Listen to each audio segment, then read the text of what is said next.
हमारा गांव है, हमारा प्रदेश है, हम सबको मिलकर के काम करना है और मिलकर के उत्तर प्रदेश को उत्तम प्रदेश बनाना, विकास से युक्त प्रदेश बनाना है। मोदी जी का और योगी जी का क्या सपना है? आपका जीवन खुशी से देखते हैं तो इनकी खुशी एक दुगना हो जाती, चौगुना हो जाती है। आज उत्तर प्रदेश का नाम पूरे देश में नहीं पूरी दुनिया में भी लिया जाता। तो आज उत्तर प्रदेश विकास के पथ पर आगे बढ़ रहा है, उसमें आप सबका सहयोग आवश्यक है।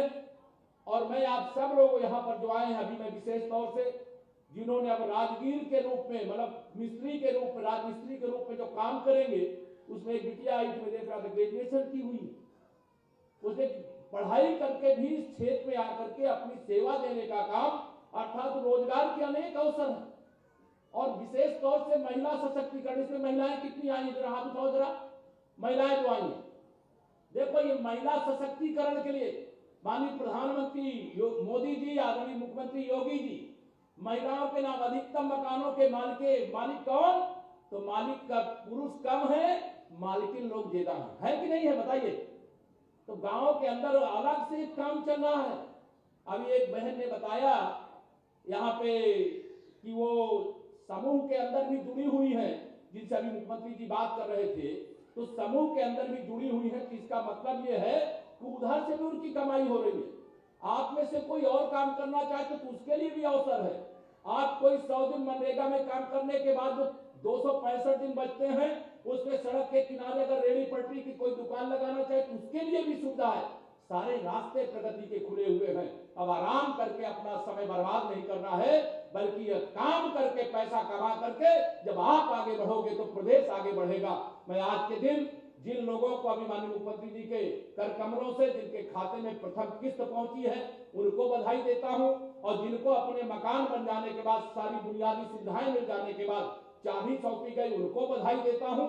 और सरकार आगे ग्राम विकास की दृष्टि से सभी क्षेत्रों में अच्छा से अच्छा काम करके आपके जीवन स्तर को बहुत ही अच्छा बनाने का प्रयास करेगी। और आप सबसे भी अपील है कि आप भी प्रदेश को अच्छा से अच्छा बनाने के लिए अपने परिश्रम की पराकाष्ठा करिए, पसीना बहना ही चाहिए, यह लक्ष्य लेकर के आगे बढ़े। आप सबको बहुत बधाई देते हुए माननीय मुख्यमंत्री जी का फिर से एक बार मैं धन्यवाद करते हुए अपनी बात पूरी करता हूँ। बहुत बहुत धन्यवाद। भारत माता की, भारत माता की बहुत बहुत धन्यवाद। बहुत बहुत धन्यवाद। हमारे बीच में परम आदरणीय श्रद्धेय उप मुख्यमंत्री जी अपने उद्बोधन से हम सभी को आमंत्रित कर रहे थे। जैसा कि अभी माननीय उप मुख्यमंत्री जी ने यहाँ उपस्थित हमारे सभी महिला सशक्तिकरण को बधाई दी, तो हमारी सभी महिला सशक्तिकरण, क्योंकि कहा जाता है कि आपके ही योगदान से हमारा ये उत्तर प्रदेश उत्तम प्रदेश बन रहा है। आपकी भागीदारी बहुत ज्यादा है और बहुत महत्वपूर्ण है, गृहस्थी और बाहर दोनों तरफ। एक बार सभी हमारी महिला सशक्तिकरण एक बार जोरदार तालियों से आइए आभार प्रकट करते हैं यशस्वी माननीय मुख्यमंत्री जी का। कार्यक्रम को आगे बढ़ाते हुए अपने सकारात्मक सोच और बृहद नेतृत्व से परम आदरणीय श्रद्धेय यशस्वी परम आदरणीय माननीय मुख्यमंत्री जी, एक बार जोरदार तालियों से अभिनंदन, वंदन, स्वागत।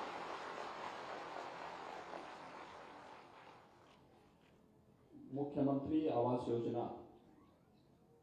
के लाभार्थियों को गृह प्रवेश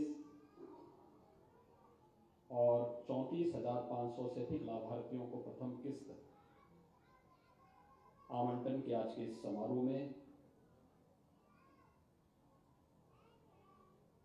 मंच पर उपस्थित प्रदेश सरकार में मेरे वरिष्ठ सहयोगी उप मुख्यमंत्री और इस विभाग के मंत्री श्री केशव प्रसाद मौर्य जी,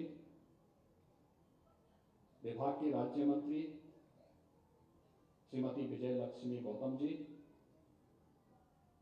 महानिदेशक दीनदयाल उपाध्याय राज्य ग्राम्य विकास संस्थान श्री राजेश कुमार सिंह जी, आयुक्त ग्राम्य विकास श्री GS प्रियदर्शी जी,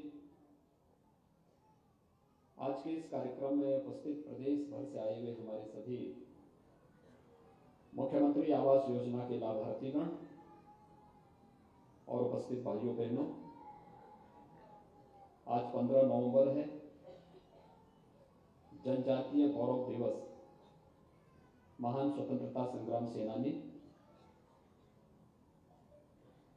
समाज सुधारक भगवान बिरसा मुंडा की पावन जयंती का कार्यक्रम है। मैं इस अवसर पर पूरे प्रदेशवासियों को, पूरे जनजातीय समाज को जनजातीय गौरव दिवस की हृदय से बधाई देता हूं।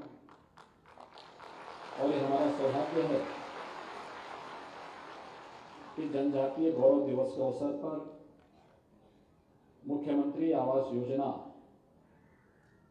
के लाभार्थियों को 905 करोड़ रुपए से अधिक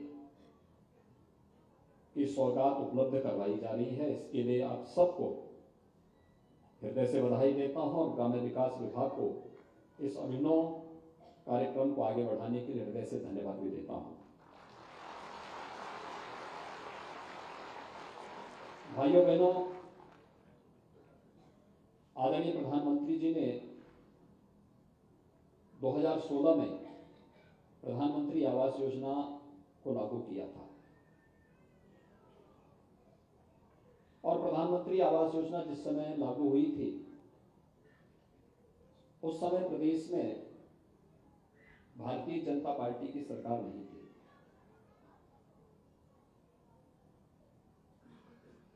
राज्य सरकार ने अपने स्तर पर प्रस्ताव भी नहीं भेजे।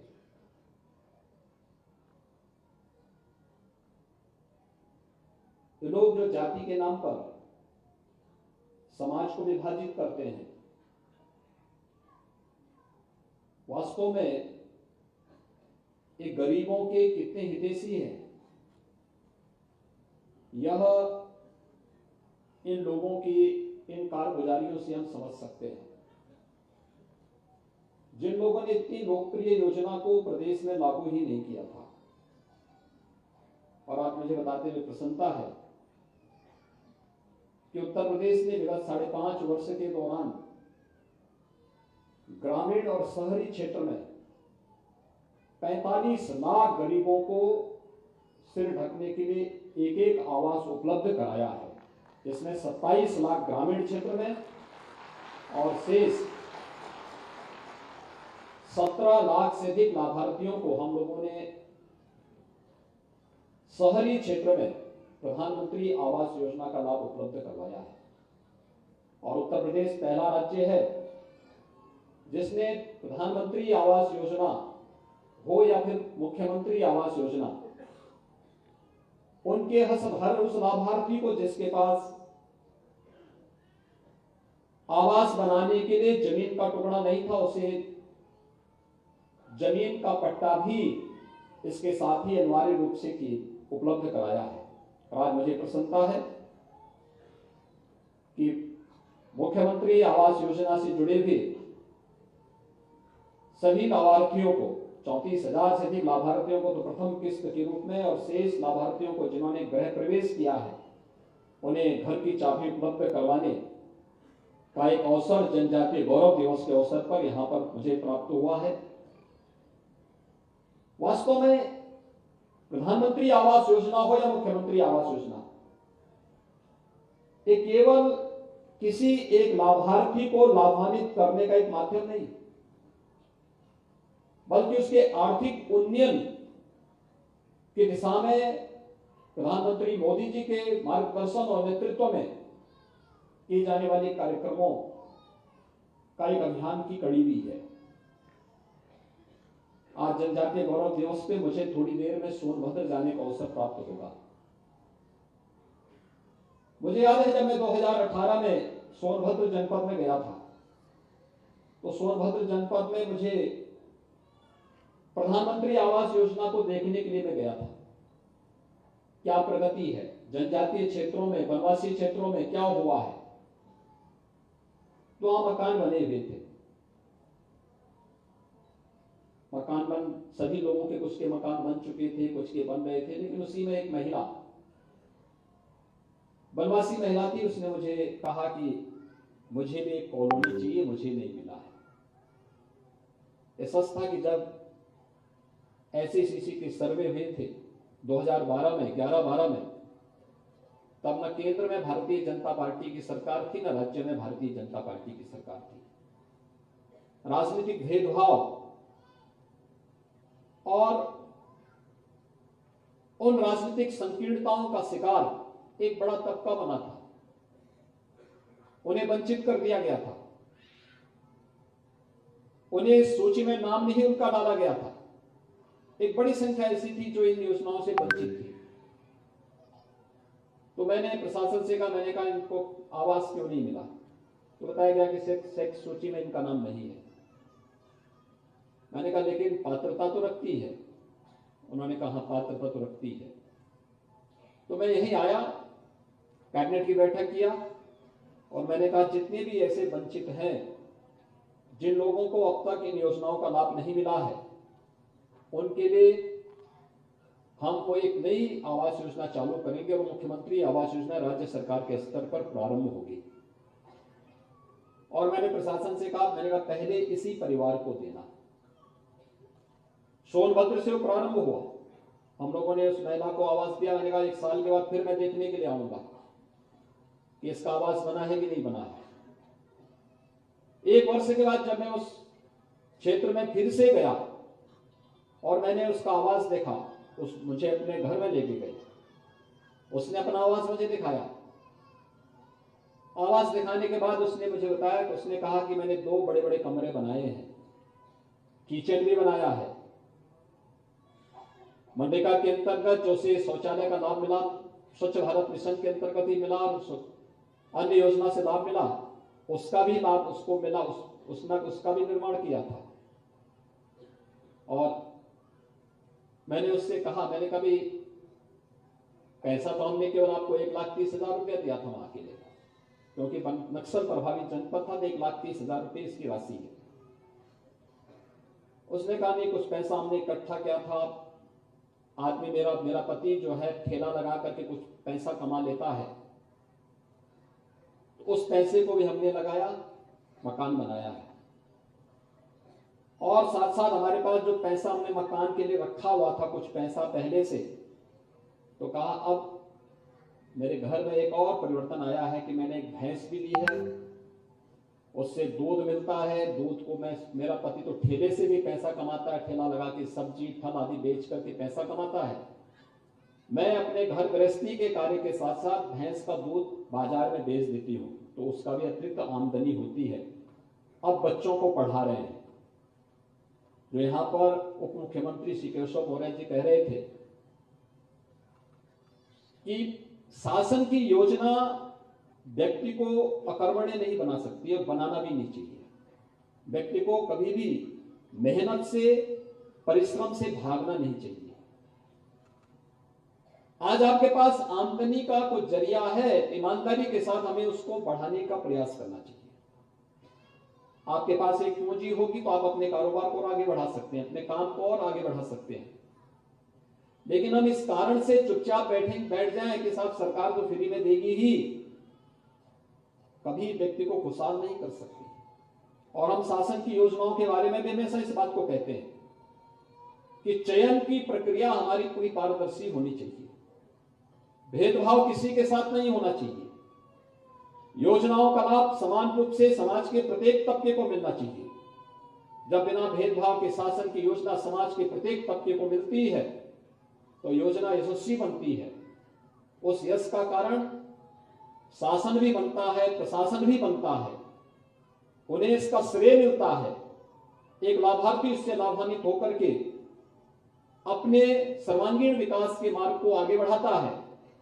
लेकिन जब योजना अपात्रों को मिलती है, उसमें चयन की प्रक्रिया में भेदभाव होता है, वह योजना अपयश का कारण बनता है, घोटालों का कारण बनता है और फिर चयन करने वालों को एक न एक दिन जेल की सीटों के अंदर जाकर के सड़ने के लिए मजबूर भी होना पड़ता है। और इसीलिए इतनी पारदर्शी व्यवस्था के अंतर्गत हम लोगों ने प्रदेश में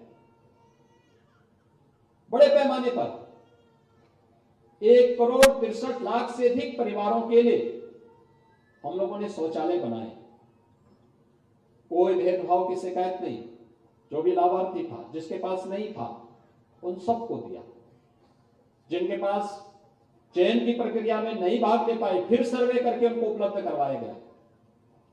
आवास योजना से जो लोग वंचित थे, उन सबको आवास उपलब्ध करवाया गया, और जिनका नाम सूची में नहीं था ऐसे सभी लोगों को, जैसे आजादी के बाद मुझे आश्चर्य होता है, मुसहर जाति के लोग शासन की सभी प्रकार की योजनाओं से वंचित थे। हम लोगों ने अनिवार्य रूप से किया कि मुसहर जाति के हर परिवार को जमीन का पट्टा के साथ ही उन्हें आवास की सुविधा का लाभ भी मिलना चाहिए। हम लोगों ने अनिवार्य रूप से किया। वन्य गांवों में निवास करने वाले लोग बड़े पैमाने पर रहते थे।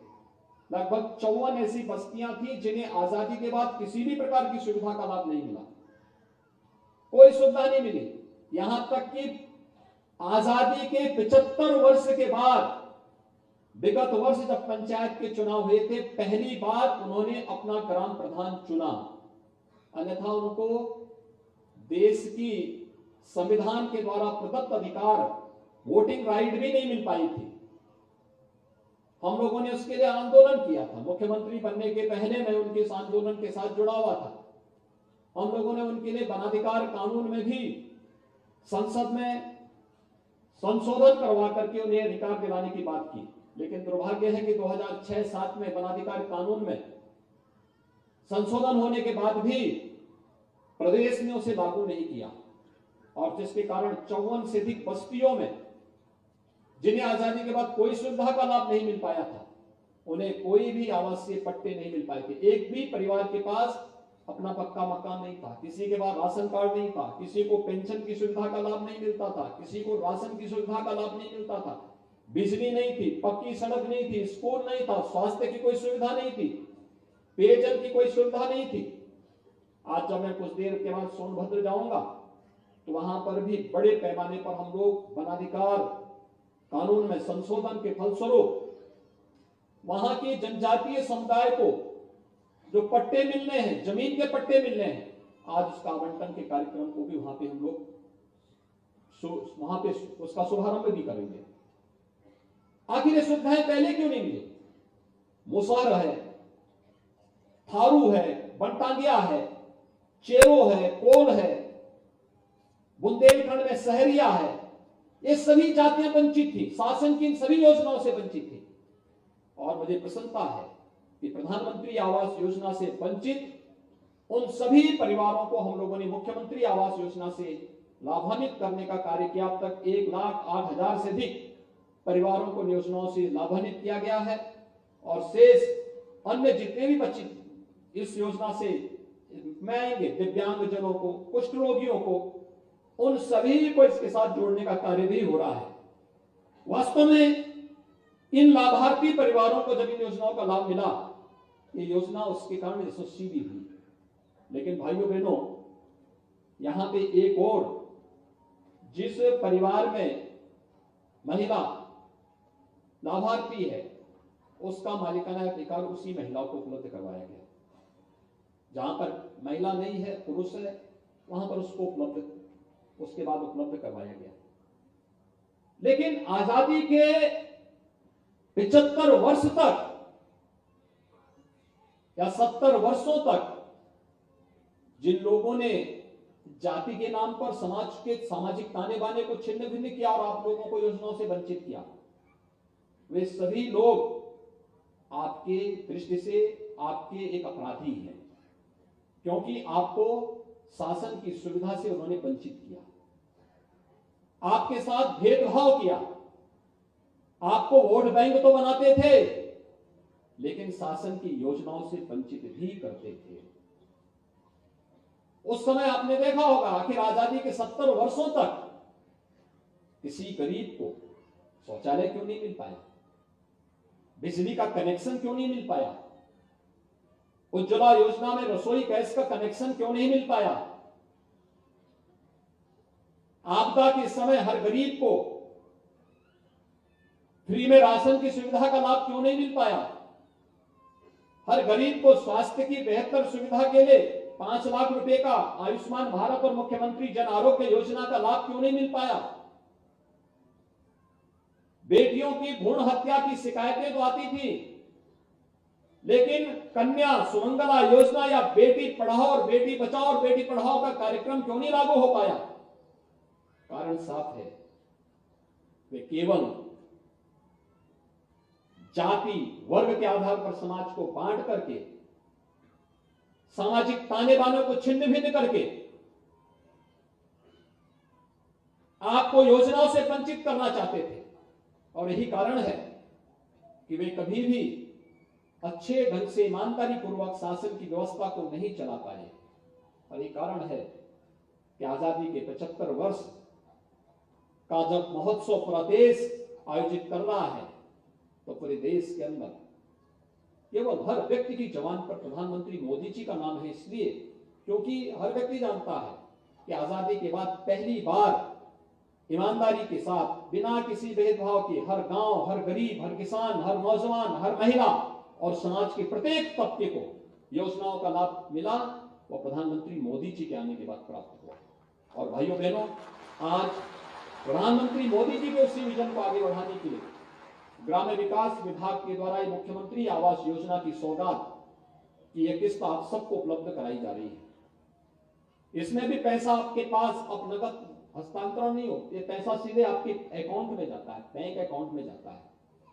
और मैं आप सबको इस बारे में एक बात फिर से कह सकता हूं, पूरे प्रदेश वासियों से मैं कहूंगा कि प्रधानमंत्री आवास योजना हो या मुख्यमंत्री आवास योजना या शासन की कोई भी योजना, किसी भी मीडिएटर को बीच में मत आने दीजिए। लाभार्थी के चयन के लिए ये किसी कर्मचारी, किसी अधिकारी, किसी अन्य सड़क छाप व्यक्ति को यह अधिकार नहीं दिया गया है कि वह किसी का चयन करे। और शासन की व्यवस्था बहुत पारदर्शी तरीके से चली आ रही है। और खासतौर पर जो मिडिलमैन बीच में आ जाते थे, दलाल आ जाते थे, एजेंट आ जाते थे, उनके चक्कर में कभी पड़ने की आवश्यकता नहीं है। आप जाइए, संबंधित विभाग के कार्यालय में जाइए, वहां पर जाकर के उन योजनाओं की जानकारी लीजिए, किन किन योजनाओं से आप लाभान्वित हो सकते हैं, उन योजनाओं के तहत आवेदन करिए और योजना का लाभ स्वयं ही आपके घर तक पहुंच जाएगा। इसके लिए किसी के सामने हाथ फैलाने की आवश्यकता नहीं है, किसी के सामने हाथ फैलाने की आवश्यकता नहीं, और स्वतःस्फूर्त भाव के साथ आपके पास योजना आएगी। क्योंकि जब योजना बनती है, योजना बनने के बाद जब उन योजनाओं को लागू किया जाता है, आज कितनी योजनाएं बनाई गई है। बेटी पैदा होने के साथ ही स्नातक तक की पढ़ाई वह कर सके, वहां पे तो फ्री में व्यवस्था है ही। सरकारी स्कूलों में बेटी के बेसिक एजुकेशन में यानी प्राथमिक विद्यालय में प्रवेश के साथ ही उसके लिए धनराशि मुख्यमंत्री कन्या सुमंगला योजना के साथ हम उसके अकाउंट में पैसा भेज दे रहे हैं।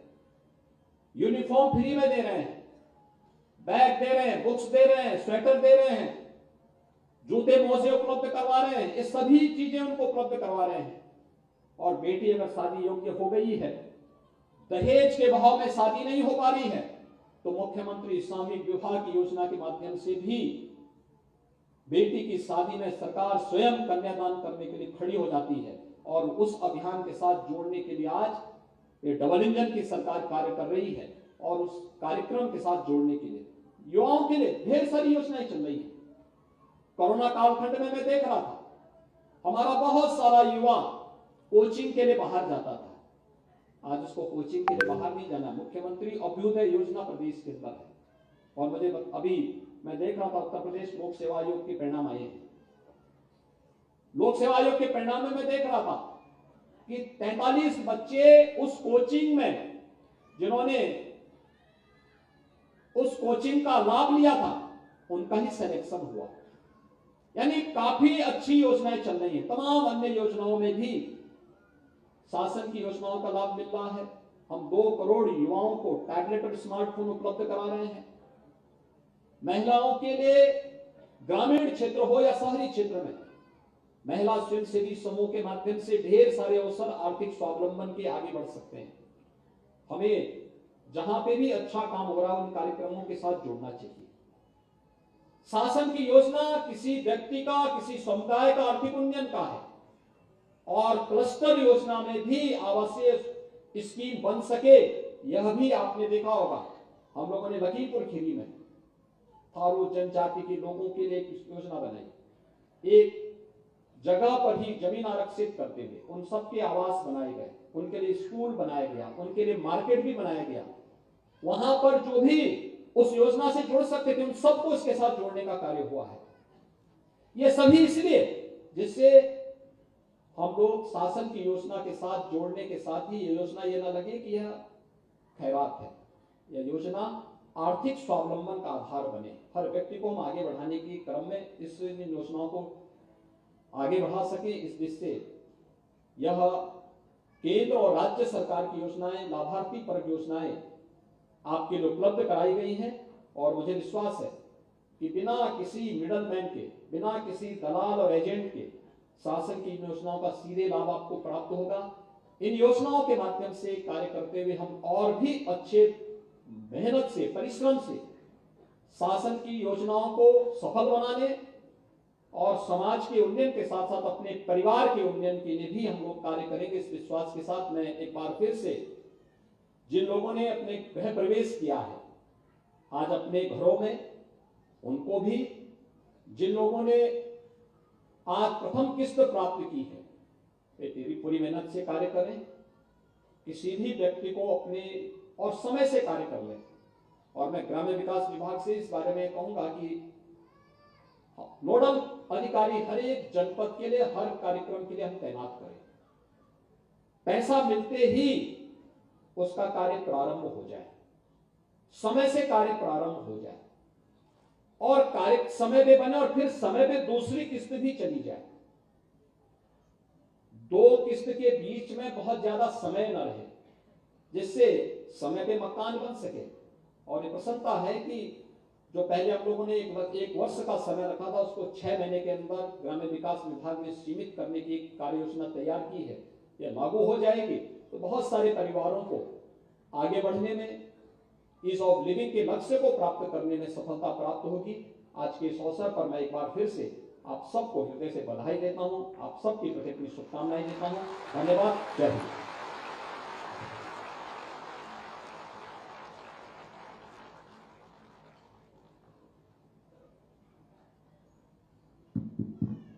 बहुत बहुत धन्यवाद। अपने प्रेरणादायक संबोधन से आप सभी को नेतृत्व कर रहे थे।